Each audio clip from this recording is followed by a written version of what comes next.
Now, while God has given you what you're supposed to do, that burden is in your heart and all of that. Now, I want you to understand that it is very rare before God can actually give you something that is outside what you are already doing. Now, there are times where I let's say some certain set of people, they have refused the call of God upon their life.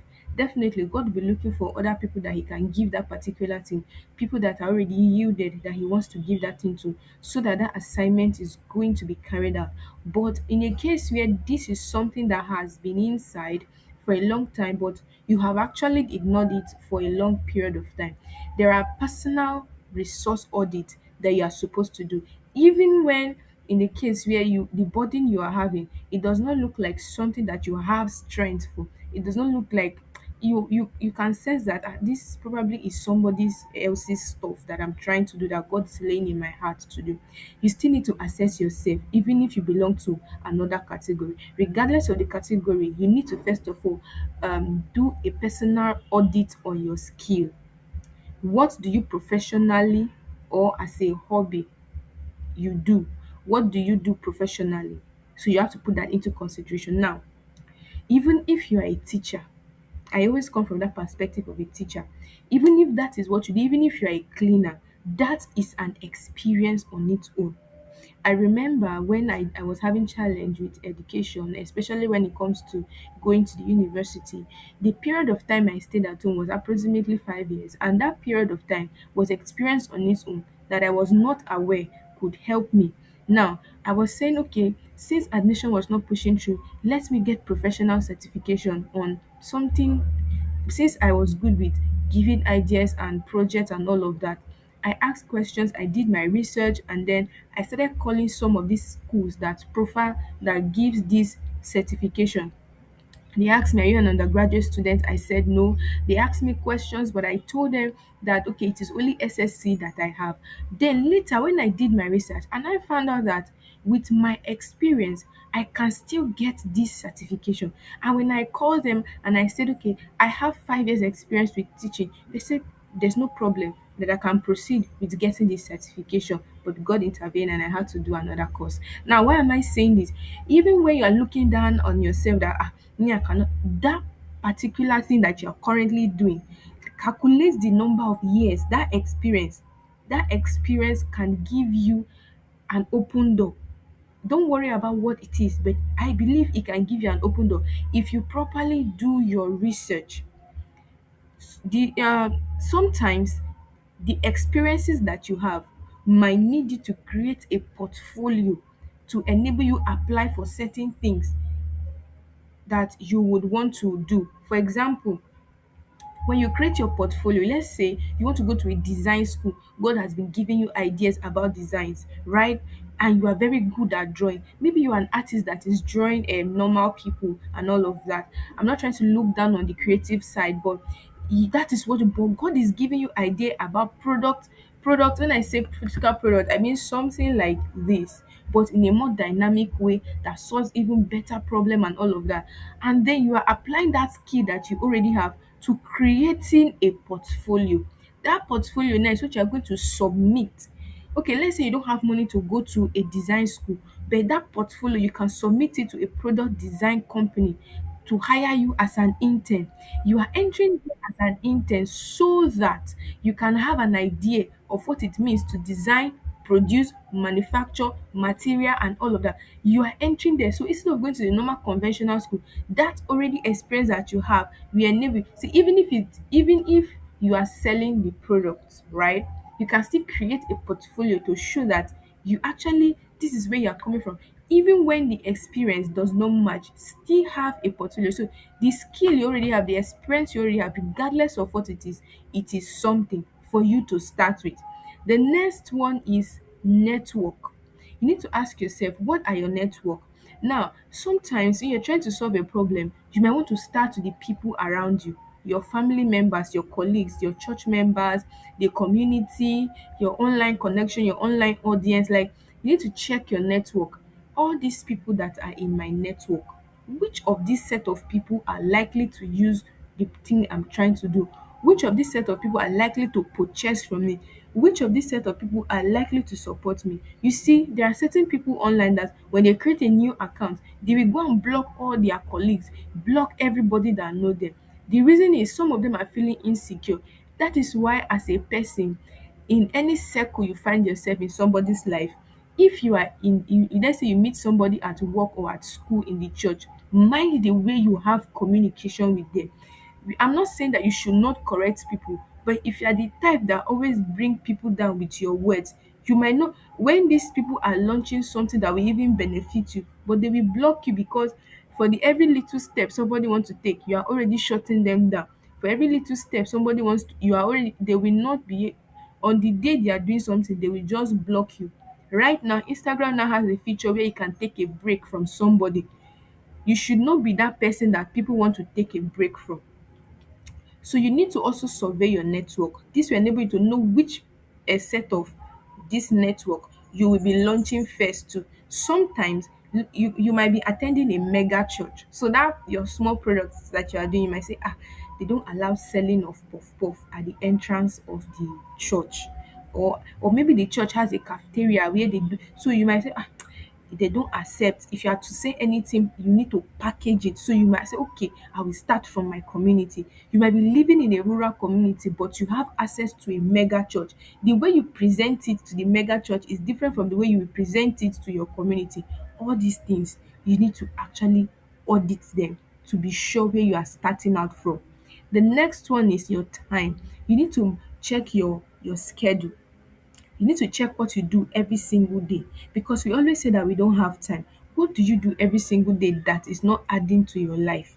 How many hours do you get to spend on your phone? If you're using an iPhone, you can get to see your screen time. Even though some Android phones now have that feature, you will need to check. So these hours that I spent, 6 8 hours, the day I check my screen time and I saw the number of hours I spent on the phone, I was really, really, really not happy, to be honest, and I had to make a change. I went online, I did research. How can I get this thing done?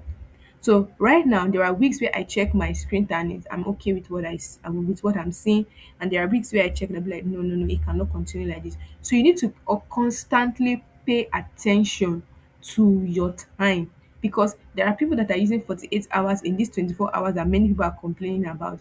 You also need to check your time so that you can repurpose your time, so that you can tell yourself 2 hours for research. If you commit 2 hours every single day to make research about the things that you God has laid in your heart, you are opening your mind for even more inspiration from God.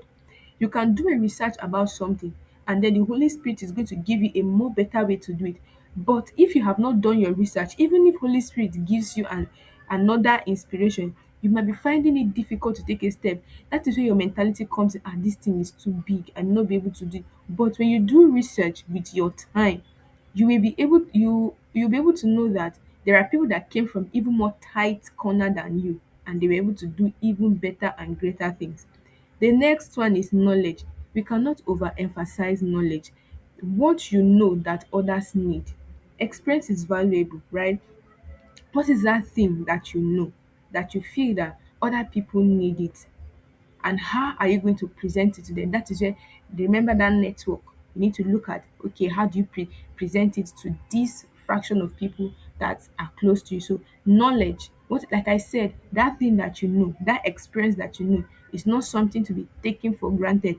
You have been selling food by the roadside. Yes, it is by the roadside. You have been selling that food for 10 years. You have been selling. Yes, there might be improvement, but there are other women that also want to start selling food. It's not as though they want to start competing with you. That knowledge, those things that you get to know, you get to those safety tips. Some of them have children, and when you started, probably you were pregnant. You can also give this idea. You can create it in form of a video like I'm doing now. You can create it in form of an ebook. If you, that is why I say your network.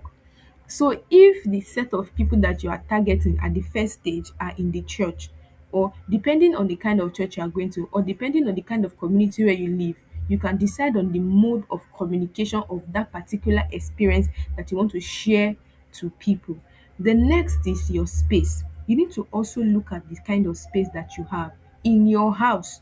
You want to start I used to know someone that told me about another person that what he did was he rented upstairs and downstairs, right? So he's using upstairs for where he's living and he's using downstairs for his training center. So he's only paying one rent per year, not two rent. This person is a very big consultant, but he just decided to do this. Most times is to cut costs. This is someone who has enough money to do whatever he wants to do, but he decided to manage his resources properly. So you that is starting out, your kitchen is the first. Most of the people, if you check most of these chefs, personal chefs, they didn't start with going to knock on somebody's door. Some started with the food, with their kitchen in the house.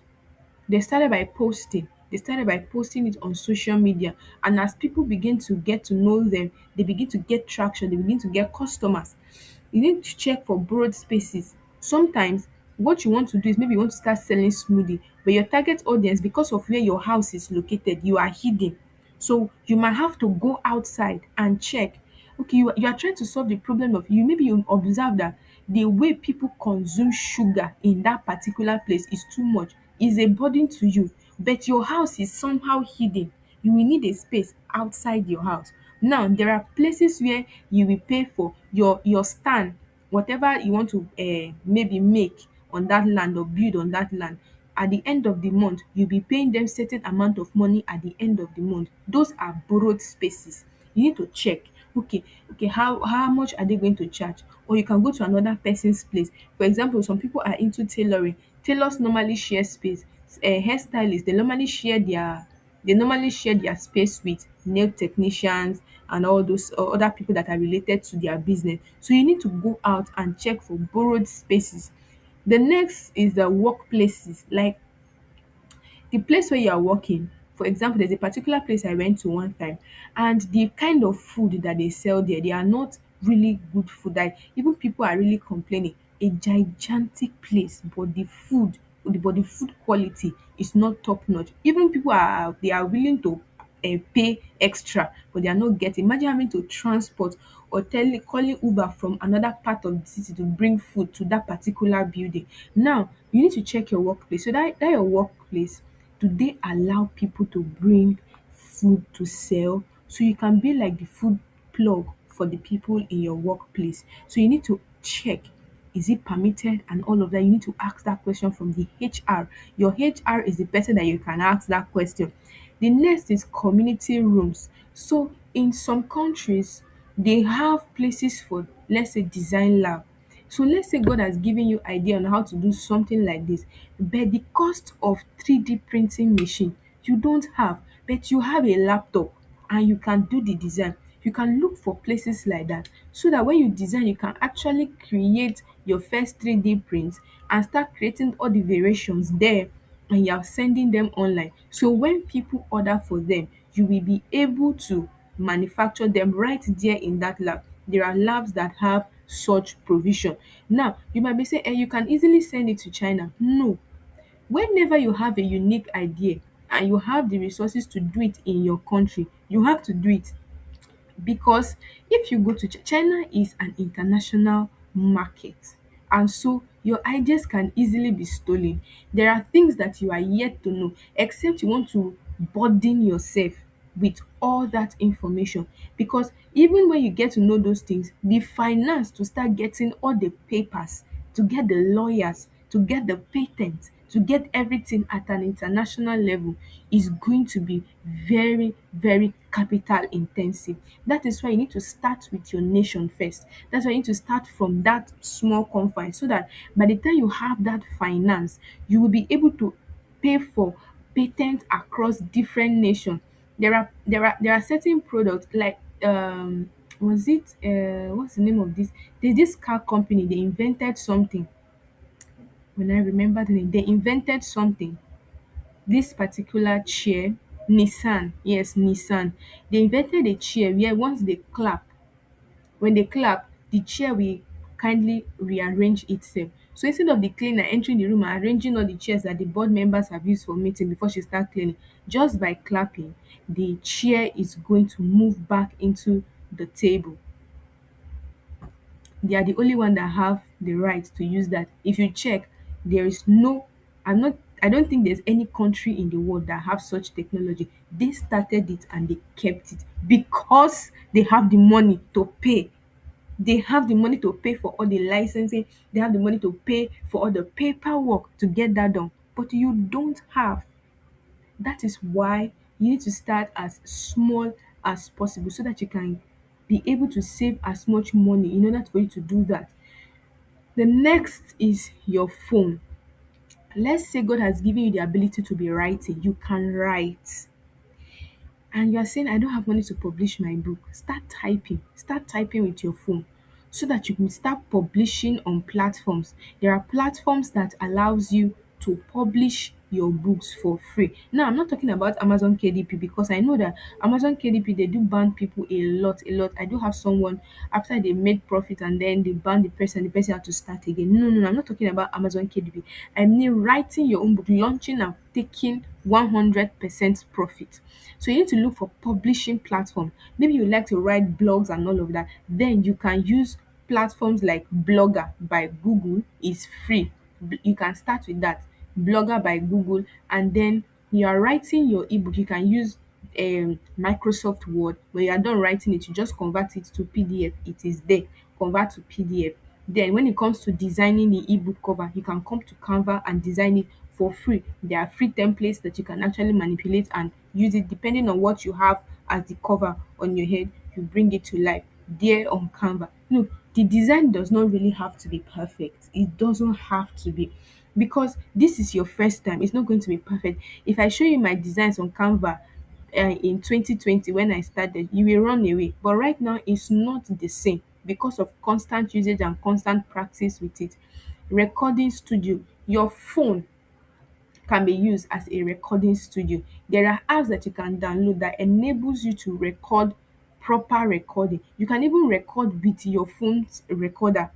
Provided people can hear what you are saying, you are good to go. The next is you can use Google Classroom if you want to be teaching children on your own. You want to have an education, you have an online education platform, and you can start using Google Classroom. All you just need to do is to make sure that you've gotten your clients and then you share the Google Classroom link with them, and then your classes begin. And then you can use marketplaces like Selar enables you to be able to sell that ebook that you have created, and you can do that for free. And then you can set that people that are buying the book are the one that will be paying for the charges, not you, just so you can keep your 100% profit. And that's perfect. And so see, all of these things are things that you need to list out after you have done your execution, after you have done all your you have done your research and everything. That execution stage, you need to do the audit. So now that you are about to launch out, what and what do you need to put in place? This is where this personal resource audit comes in, so that you don't say that, I don't have money. No, if you do your audit properly, if you check, to publish a book might be very expensive, but it does not cost you anything if you are going to publish it online. How do I mean? You just need internet connection. If you can get 1,000 naira and you have known what your network looks like, that 1,000 naira, and you use it to buy data, and you use it to you have finished writing the book offline on your phone, and you convert it to PDF, and you upload it on Seller. You create an account on Seller, which is less than 15 minutes. You upload it, you set your currency and everything. You copy the link and paste somewhere. Then you have designed your cover. You start posting your WhatsApp status. That is where your network comes in. Your network, what set of people are you sure are likely to buy from you? Who are likely your first 10 customers, your first 20 customers? Who are the first 10 people to buy from you?